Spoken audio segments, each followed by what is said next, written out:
You know what's fun?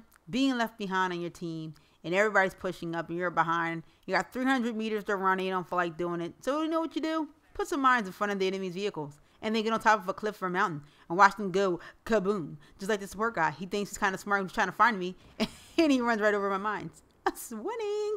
I'm the kind of man that all the friends wish they had. I said how I get this lucky. She said you ain't gotta ask. This girl is super bad. She the best I ever. What's up everybody, it's your girl Miss Artemis Zero and bringing you guys some armor killed on Alborz Mountain, my favorite map in the Armor Kills DLC because it's a snow map, you guys know that, and I love running around with the ATVs, and you can do it in all the maps, but I just like running around with the ATVs in the snow because it's fun, and also can drive a cliff with them. It's kind of fun too. And also, you have a higher percentage of winning on this map on rush defense than the other maps. I'm telling you guys, defending on Armor Kill, it's a pill. It really is a pill.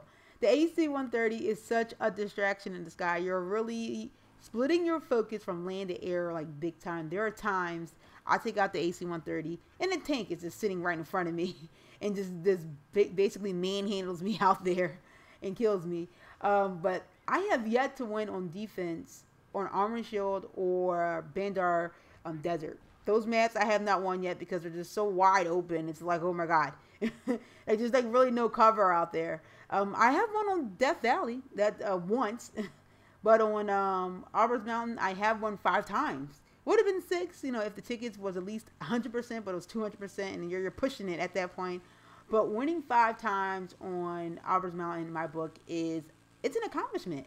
You know, let me put it this way: Armor Kill makes me want to watch defense gameplay more than offense gameplay because I want to know what you guys are doing to win on defense because it is so hard. Like, defense on Armor Kill is the new offense now. A lot of people say, oh, I like watching offense more. Now it's pretty much, I think it's flipped roles in actually when you're playing Armor Kill because it is that hard to win. Look at that explosion. It is that hard to win on defense on Armor Kill on all the maps. It really is. I'm not going to lie. It really is. But I have figured out a way to win on Alborz Mountain on defense. I have figured it out. I knew it was going to happen eventually, but I think I figured it out how to win majority of the time.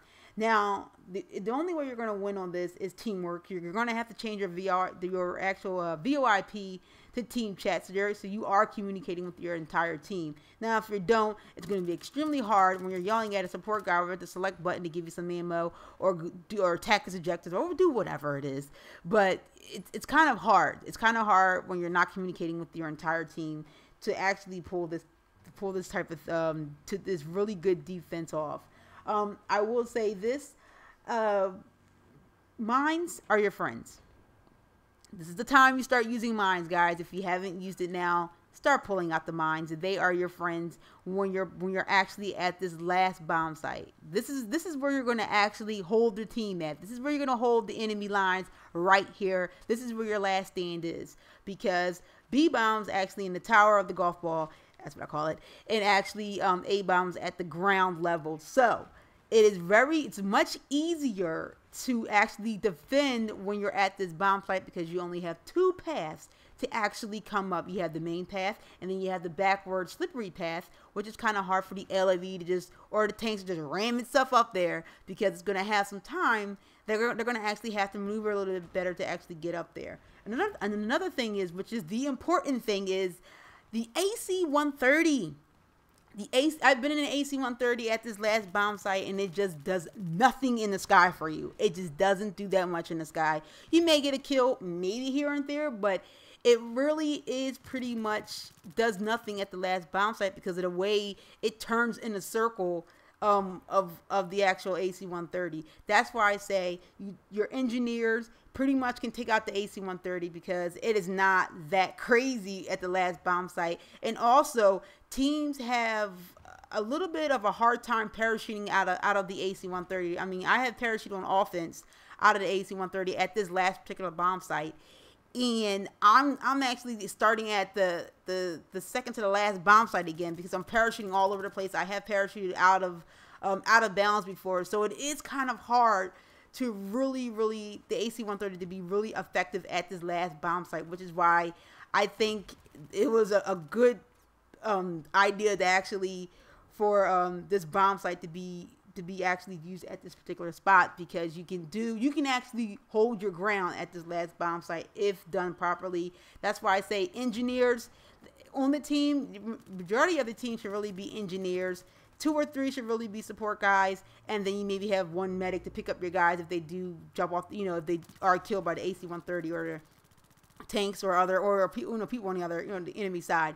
But I will say this: engineers, some of you guys should have iglas, and then some of you guys should have javelins or RPGs to take out the land tanks. But make sure you know your role on your team. Either you're going to be taking out air support or you're going to be taking out land support. When you start switching back and forth, that's when it starts to become a little bit crazy for you to actually take out. Either you want to take out the AC-130 or you're going to take out the tanks or something like that. So I would recommend you choose your role. Either you're going to be taking out the AC-130 or you're going to be taking out the tanks. So you got to choose what you want to choose, because like I said, the AC-130 is not that overpowered when you're on this spot. And I'm telling you guys, you will make a good stand if you actually play as a team and engineers come together, and also support guys as well. And also, I have heard that the AC-130 will have an increase in timer. Instead of 60 minutes, it will be not 60 minutes, 60 seconds. It will be 90 seconds now. And I heard that will be effective as of tomorrow. So instead of the gunship, I think the gunship respawns every 30 seconds. I didn't think it does every minute. I swear it does every 30 seconds. But they will be increasing the time for the AC-130 to at least be 90 seconds now. So it gives you a little bit of time out there to actually regroup from the AC-130 from destroying your entire team from that time period that it was up there. All right, guys, that is my time. I hope those tips actually help you guys out. Remember, teamwork. Remember your role. Iglas, or you're going to be javelin or RPGs. Either you're going to be air support or you're going to be taking out land support. Pick your role if you're going to be an engineer out there. And also ammo, guys, please, ammo down at the bottom, not up top on the mountains, guys. We can't be sitting up there jumping up there. That's for the AC-130. Kind of gets us up there. All right, guys, I will see you guys later. Thank you guys as always for watching. If you want to see my last video, just click on the video under where it says last video, and next to it is a random video. You won't know what the topic is about unless you click on it. Also follow me on Twitter and also like me on Facebook.